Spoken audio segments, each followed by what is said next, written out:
Hello guys, Zani na cho nên hey mấy chiếc đó anh mang tập em thì phải là cần mang tập lúc tục lâu bởi mỗi em sẽ thì cái đồn trên cái thầu cái lần sau đó na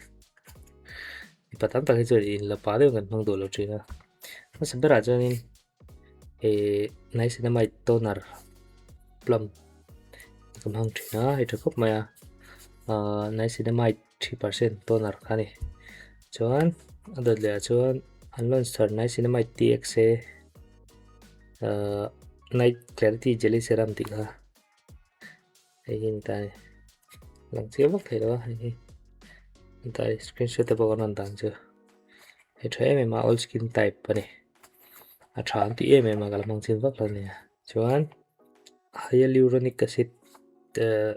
frosted sleeping mask ang ji ga ne ta he mi ki ang phor china he thakap mayan tia limited edition ne chuna chuan niacinamide clear moisture gel cream he Straight da do jon moisturizer ni mai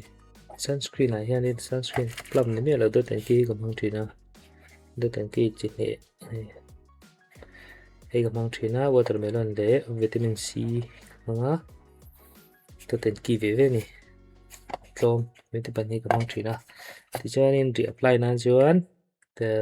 thank you farmer hi manga hi manga sunscreen stick chuan hi lo hi to ko bo ka nei boka hei chu office ka thei hina tiang val chu ni ama sabera chuan ka tur ni cha ti turan tia to nar kan noi jo seram ka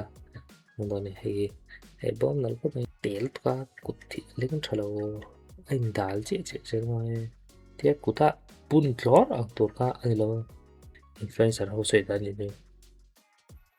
tiang fingertips a ador le chon hei hei ka frosted sleeping mask ha kan mai don ni